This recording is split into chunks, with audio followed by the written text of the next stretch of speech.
ভাড়া পাওয়া বলতে অনেকেই যে বিভিন্ন জায়গায় সত্য মিথ্যা মিলিয়ে কথা তুলছেন যে জামাত ইসলাম যারা দায়িত্বে আছে এরা নির্বাচন পিছিয়ে দিতে চায়, অথচ আপনারা দেখতে পাচ্ছেন এই দেশে নির্বাচনের যত কার্যক্রম সব অলরেডি জামাত ইসলামই আরম্ভ করেছে, অন্য কোনো দল এখনও কিন্তু এভাবে মাঠে নামে নাই।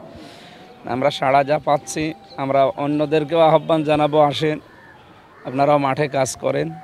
অফিজা আলিকা ফালিয়াতানাফাসিল মোতানাফিসুন এই আয়াতকে সামনে নিয়ে আমরা প্রতিযোগিতা আরম্ভ করি ভালো কাজের। আল্লাহ রাব্বুল আলামিন যাদের দ্বারা দেশের এবং সমাজের মানুষের কল্যাণ হবে এবং তার বিধানগুলো সচেষ্ট থাকবে নিজ জায়গায়, তাদেরকে যেন সামনে নিয়ে এসে জাতির প্রত্যাশা পূরণ করার সুযোগ করে দেয়। ইয়ার পদ্ধতি শুধু জামাত ইসলামের এখন না, এখানে রাজনৈতিক যতগুলো দল আছে কয়েকটা দল বাদ দিয়ে সব দলই এটা চাচ্ছে। পৃথিবীর 91টা দেশে এটা এখন আছে অলরেডি, তারা সুফল পাচ্ছে। আমরা আহ্বান জানিয়েছি, আশা করছি যারা দায়িত্বে আছে এ কথা মেনে নেবে ইনশাআল্লাহ। আমাদের বিশ্বাস খুব তাড়াতাড়ি এদেশের সকল দলের অংশগ্রহণে একটি সুন্দর নির্বাচন বাংলাদেশে অনুষ্ঠিত হবে, হওয়া খুবই দরকার। কারণ এদেশের মানুষ দীর্ঘদিন ভোট দিতে পারেনি, বিশেষ করে যুবক ভোটাররা ভোট দিতে পারেনি। তো বাংলাদেশ জামাত ইসলামের রাজনৈতিক একটা দল হিসেবে নির্বাচনে অংশগ্রহণ করবে।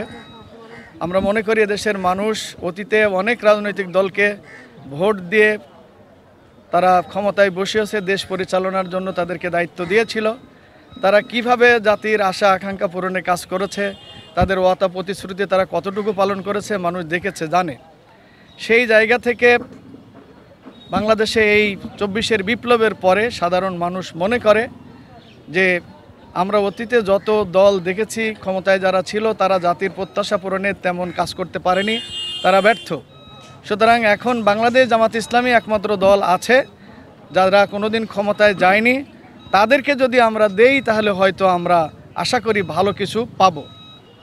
জাতির মধ্যে এই যে চিন্তা, এটি এসেছে এই কারণে যে তারা বিগত সময়ে জামাত ইসলামীর রাজনৈতিক সামাজিক সকল কার্যক্রমে তাদের ভিতরে আস্থা তৈরি হয়েছে যে জামাত যদি ক্ষমতায় যায় তাহলে দেশের মানুষ শান্তি পাবে, কল্যাণ পাবে, নিরাপত্তা পাবে, তাদের অধিকার পাবে।